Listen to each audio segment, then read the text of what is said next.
আমন্ত্রণ জানাচ্ছি আপডেট সংবাদে। শুরুতেই জানিয়ে দিব গুরুত্বপূর্ণ শিরোনাম, এরপরেই থাকবে বিস্তারিত। গাজায় যুদ্ধ থামাতে চান না নেতানিয়াহু, অভিযোগ বিরোধী নেতার।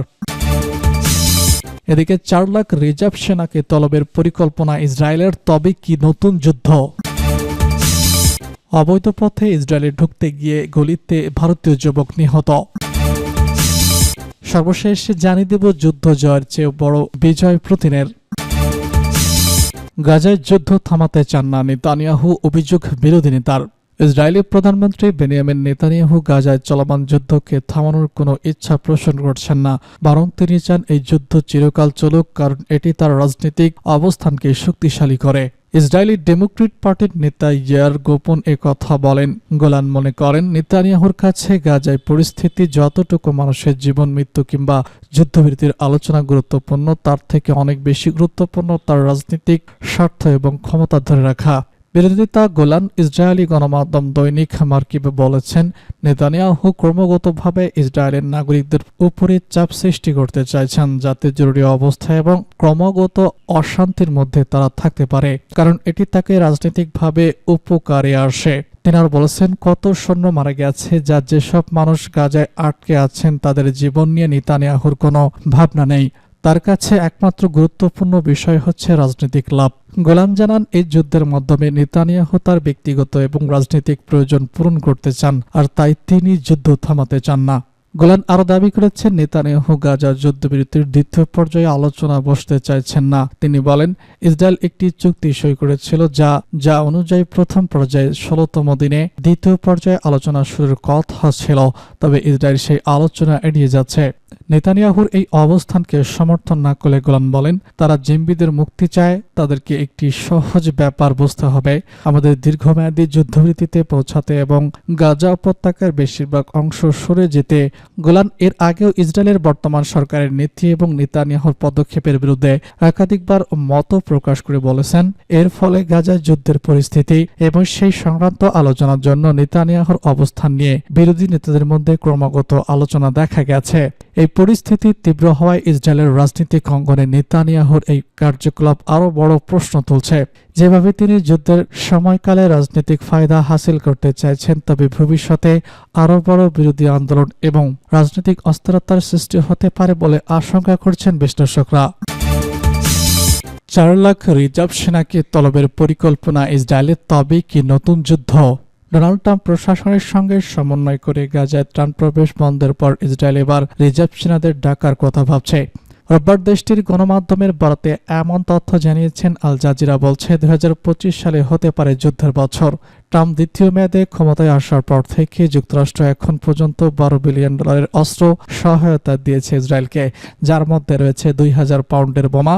বাইডেন প্রশাসন এই বোমার চালান আটকে রেখেছিল। দ্রুত গতিতে এত মার্কিন অস্ত্রের চালান ও ট্রাম্পের সমর্থন পেয়ে আবারও বেপরোয়া হয়ে উঠতে পারেন ইসরায়েলের প্রধানমন্ত্রী বেনিয়ামিন নেতানিয়াহু। 15 মাসের যুদ্ধে গাজা এখন ধ্বংসস্তূপ। গাজায় হাজার হাজার যোদ্ধা হারিয়ে হামাস ও হিজবুল্লাহর মতো ইসরায়েল বিরোধী সংগঠনগুলোও অনেক অংশে দুর্বল হয়ে পড়েছে। এমন পরিস্থিতিতে বিপুল সংখ্যক রিজার্ভ সেনা তলবের পরিকল্পনার পিছনে কারণ কি? ধারণা করা হচ্ছে, ইসরায়েল ইরানের পরমাণু স্থাপনায় হামলা চালাতে চাচ্ছে। সেক্ষেত্রে মধ্যপ্রাচ্য বড় ধরনের সংঘর্ষ দেখা যেতে পারে। এমন প্রেক্ষাপটে ইসরায়েল পূর্ব প্রস্তুতি হিসেবে এ ব্যবস্থা নিতে পারে। এছাড়া ফিলিস্তিনের জোর করে গাজা থেকে মিশরে পাঠানোর চেষ্টা করা হলে সেক্ষেত্রে মিশরের সঙ্গেও যুদ্ধ বেজে যেতে পারে ইসরায়েলের। এছাড়া সিরিয়ায় আসাদ সরকারের পতনের পর গোলান মালভূমি ও দেশটির ব্রুজ সম্প্রদায়কে ইসরায়েলের সমর্থন দেওয়াকে কেন্দ্র করে নতুন করে উত্তেজনা দেখা দিতে পারে। তাই এমন সম্ভাবনা উড়িয়ে দেওয়া যায় না। ক্ষমতায় টিকে থাকতে নেতানিয়াহু আবার যুদ্ধ শুরু করতে যাচ্ছেন। এদিকে গাজায় হামাসের হাতে থাকা বাকি ইসরায়েলি বন্দীদের মুক্ত করতে দেশটির নাগরিকরা বিক্ষোভ অব্যাহত রেখেছেন। এমনকি বিক্ষোভকারীরা ইসরায়েলি মন্ত্রীদের বাড়ি। এমন পরিস্থিতিতে ইসরায়েলের বিরোধী দলের নেতারা অভিযোগ করেছেন, নেতানিয়াহু তার রাজনৈতিক স্বার্থে ইসরায়েলি বন্দীদের জীবন হুমকিতে ফেলছেন। ইসরায়েলি ডেমোক্রেট পার্টির নেতা ইয়াব গোলান বলেছেন, এত সৈন্য মারা গেছে বা জিম্মিদের জীবন নিয়ে নেতানিয়াহু কোনো মাথা ব্যথা নেই। এতে তার কোনো কিছু যায় আসে না, কারণ তার ব্যক্তিগত ও রাজনৈতিক চাহিদা অন্য কিছুর চেয়ে অনেক বেশি প্রাধান্য। নেতানিয়াহুর সরকার গাজা যুদ্ধবিরতির দ্বিতীয় পর্যায়ের বিষয়ে আলোচনা এড়িয়ে যাচ্ছে বলে মনে করছেন। অবৈধ পথে ইসরায়েলে ঢুকতে গিয়ে গুলিতে ভারতীয় যুবক নিহত। অবৈধ পথে ইসরায়েলে প্রবেশের চেষ্টাকালে নিরাপত্তা বাহিনীর গুলিতে এক ভারতীয় নাগরিক নিহত হয়েছেন। নিহত ব্যক্তির নাম থমাস, বয়স 57 বছর। তিনি ভারতের কেরালা রাজ্যের রিপুনপুর আম্বর বাসিন্দা। জর্ডানে অবস্থিত ভারতীয় দূতাবাসের পাঠানো এক চিঠিতে জানানো হয়, থমাস ও তার স্ত্রী এলিন গত 10 ফেব্রুয়ারি জর্ডানের কারাক এলাকা দিয়ে সীমান্ত অতিক্রমের চেষ্টা করেছিলেন। নিরাপত্তা বাহিনী তাকে থামাতে বললে তারা নির্দেশ অমান্য করে গুলি চালানো হয়। এতে থমাস মাথায় গুলিবিদ্ধ হয়ে ঘটনাস্থলে মারা যান। এডিস আহত হন। পরে থমাসের মরদেহ স্থানীয় হাসপাতালে পাঠানো হয়। নিহতদের পরিবারের বরাত দিয়ে জানা যায়, থমাস ও এডিন সহ মোট 4 জন গত 5 ফেব্রুয়ারি পর্যটন ভিসায় জর্ডানে গিয়েছিলেন। সেখানে কর্মরত এক কেরালাবাসী তাদের সহায়তা করেন।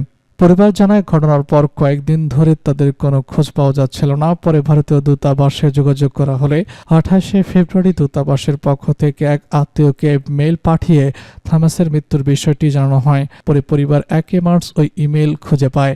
এদিন গুলিবিদ্ধ হওয়ায় জর্ডানের নিরাপত্তা বাহিনীর হাতে আটক হন এবং একটি ক্যাম্পে চিকিৎসা পান। এরপর তাকে কারাগারে পাঠানো হয় এবং পরে নিজ দেশে ফেরত পাঠানো হয়। পরিবার জানায়, ওই দলের আরও 2টি সদস্য এখনও জর্ডানের কারাগারে রয়েছেন। কেরালার প্রবাসী কল্যাণ সংস্থা নন ক্যারিসিস এর প্রধান নির্বাহী কর্মকর্তা জানান, এটি অবৈধ অভিবাসীদের একটি ঘটনা। তিনি বলেছেন, অবৈধ কর্মসংস্থান ভিসা ছাড়া অনেকেই প্রতারক নিয়োগ এজেন্টদের মাধ্যমে বিদেশে পাড়ি জমাচ্ছেন, যা বিপজ্জনক হতে পারে। এ ধরনের অবৈধ অভিবাসনের বিষয়ে এনআরসিকে এর আগ থেকে কোনো তথ্য পায় না। বিপদে পড়ার পরই আমরা জানতে পারি। ভারতীয় দূতাবাস জানিয়েছে, থমাসের মরদেহ দ্রুত দেশে পাঠানোর ব্যবস্থা করা হচ্ছে। তবে পরিবহনের জন্য নির্দিষ্ট পরিমাণ অর্থ ব্যয়ের প্রয়োজন হবে। শীঘ্রই পরিবারের কাছে জানানো হবে। যুদ্ধে বিজয়ের চেয়েও বড় বিজয় পুতিনের। মার্কিন প্রেসিডেন্ট ডোনাল্ড ট্রাম্প এবং ইউক্রেনের প্রেসিডেন্ট ভলোদিমির জেলেনস্কির অপ্রত্যাশিত বাকবিতণ্ডা ঘিরে উত্তেজনার বারুদ যেন থামছে না। গণমাধ্যম থেকে শুরু করে বিশ্ব নেতাদের মুখে মুখে চলছে এই প্রসঙ্গ ট্রাম্প জেলেনস্কির সম্পর্ক। কেউ ট্রাম্পের পক্ষে, কেউ আবার জেলেনস্কির। 2 নেতাকে ঘিরে বিভাজন বিশ্ব। এক মিনিটে ঘোর সংখ্যা আর এক ওঠানে আনন্দ। জেলেনস্কিকে আক্রমণের পর রুশ প্রেসিডেন্ট ভ্লাদিমির পুতিন নীরব থাকলেও দেশটির রাজনীতিকরা বেশ উচ্ছ্বাসিত।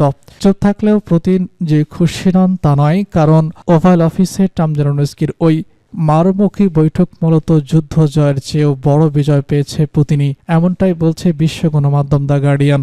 নিবন্ধে বলা হয়েছে, শুক্রবার হোয়াইট হাউসে জেলেনস্কি এবং ট্রাম্পের মধ্যে নাটকীয় সংঘর্ষের পর রুশ কর্মকর্তারা ও মস্কোর গণমাধ্যমগুলো উচ্ছ্বাসের সঙ্গে প্রতিক্রিয়া জানিয়েছে।